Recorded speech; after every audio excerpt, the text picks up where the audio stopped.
Well, what do we got here? What the? There's a fudge. There's a fudge. It disappeared. What do we got here? So, we got some baby seats in the back. We do. This is a nice one. This is really nice. Convertible drop top, and I'm not usually a big drop top guy. But no. Anyway, what we have here is a E93 M3. Okay. So what we're going to be doing is one of the most popular maintenance items on it, which is rod bearings. Rod bearings. You think you can put the text right there where it says rod ding, bearings? Ding, ding. Okay. So it's got 80K on it. I don't know if it's ever been done. It came from Georgia. Okay. So it's a Georgia peach. We'll have a better idea if it's been done once we pull the old ones out and just kind of see what condition they're in. Cool. Or I can see underneath the car and see if some bolts have been touched or stuff is missing. Right. So, but it looks like a clean car. I'm gonna get inside. I'm gonna start it and I'm gonna pull inside. Cool. Let's get a cold start.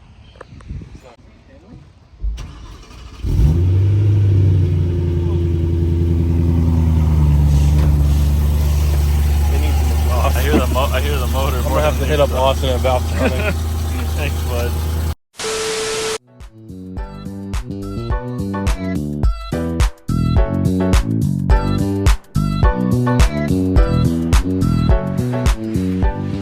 Well, Fudge. Right, guess and what? We got back. the M3 in the bay. Yo, Tyler. Looking good. You look skinnier to you?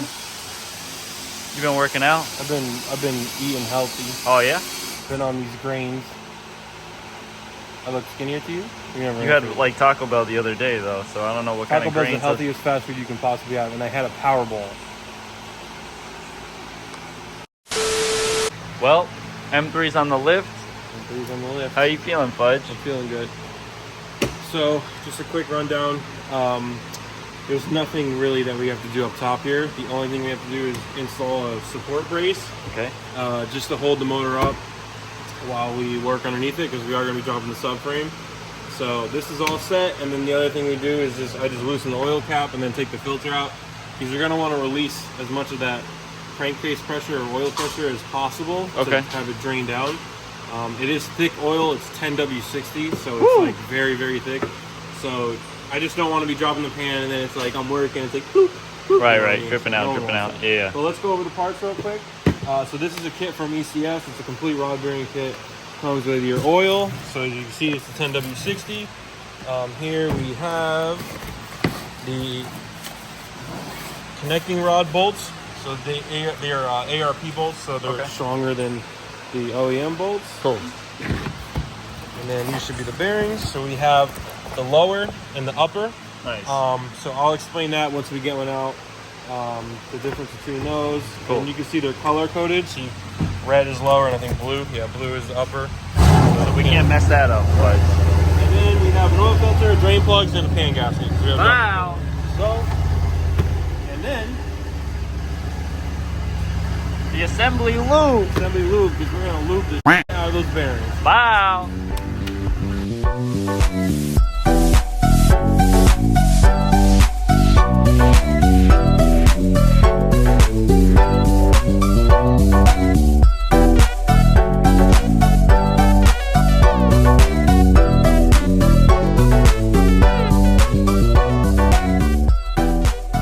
Well, Fudge, looks like the subframe's down.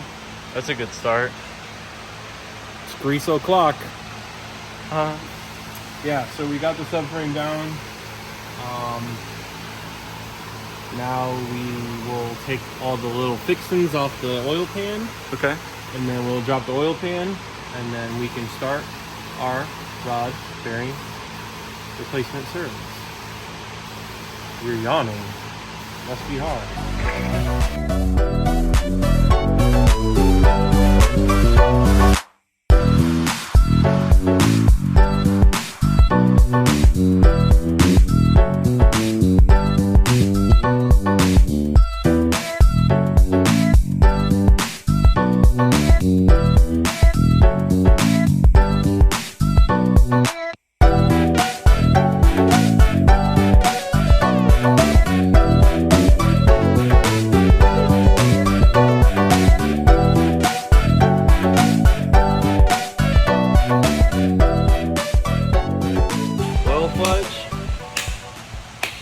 like we got the oil pan off. Hands off. Pickup tubes are removed from le oil pompe, bomba de oilio. I think that's what they call it. Okay. So the only other thing we have to take off is this little bracket here that holds the pickup tubes on, so Okay. getting access to the last cylinders here. But we got 2, 4, 6, 8. So you can kind of see. We'll start from here and work our way back. But you can kind of see once one is kind of in position here, you have access to both bolts on each side. Right. So you'll do 2 cylinders at the same time. It doesn't matter if you do one, put it together, and do the next one. But basically, we're going to rotate the crank until both of them are facing like right about here, and then Okay. this one's here. Pull the connecting rod, the caps off. The lower usually comes off with the cap. The upper, we got to push the piston up a little bit, and then if you stick like a small like piece of plastic or something there, and then the upper half will kind of like swing out like that. Cool. So let me get that set up. We just spin our crank right here, so we'll spin it, set it up, and then yeah, we'll pull out some bearings, huh? Thanks, Fudge. No problem. One eternity later. Well, Fudge, All right, Tyler. we're back underneath the M. So here we have the connecting rod. I already loosened the bolts. Okay.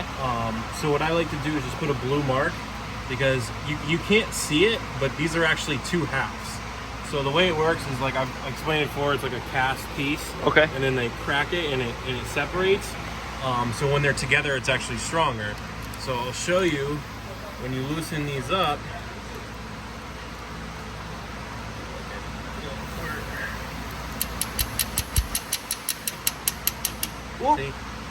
See how it breaks apart? Doesn't look like Oh, a wow, clean, huh? even surface. Yeah, it kind of looks like the moon.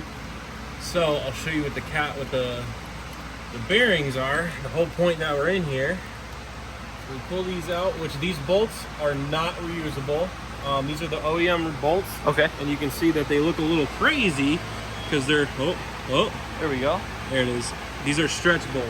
Okay. So So they're one-time use. one-time use, because once they stretch, they can't get re-stretched. Okay. So here we have our lower. Let's clean it off.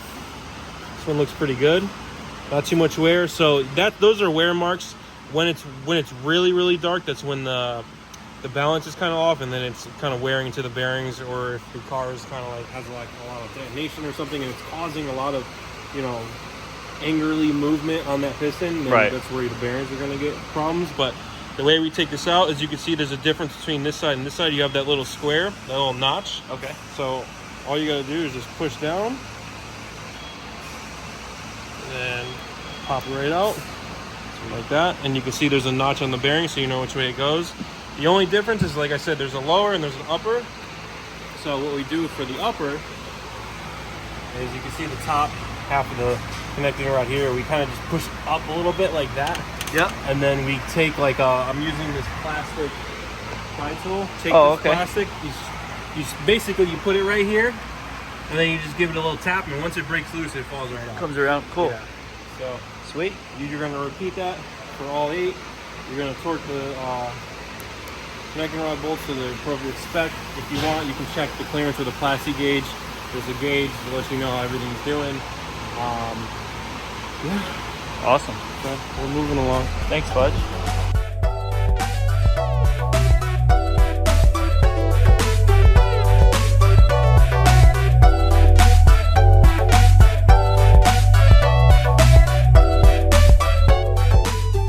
The next day. Well, Fudge, All right, Tyler. rod bearings are in.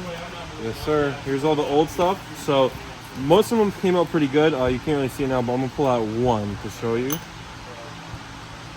So this is cylinder number 5.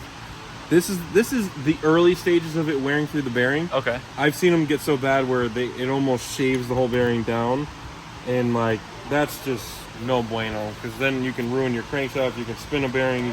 It's just all bad news. So definitely a good thing that we did these. I want to say they were done at least maybe once at the dealer, just because it was OEM bearings, OEM bolts, and all that. Cool. So, which isn't a bad thing, but definitely a good car. It's got 80,000 miles. It needs minimal stuff. I mean, maybe another common thing on these is what they coated these valve covers with is like this magnesium, like kind of paint, and that paint will actually kind of like flake off. But the problem is it's actually on the inside of the valve cover too, so it'll flake off into the motor. Oh, okay. So well, one thing to do is replace those valve covers, which the gaskets probably will leak over time anyway, so you're kind of just helping yourself out. Right. And then the other popular thing on these is the throttle actuators and the oil filter housing gasket, which is a good amount of work to get to. So this one, everything looked pretty good. The car drives good. I don't know, Tyler. I might trade the 335 for one of these. You think They're so? not the fastest, but dude, they just feel so good. Honestly, They're cool. their suspension's refined. Like they have torque. Like they feel really, really nice. And then I feel like they're just less problematic. That's true. We'll see. Maybe I'll get the Lime Rock one at Hoffman. Thanks, Fudge. Might get me up 20K, baby. Thanks, Fudge.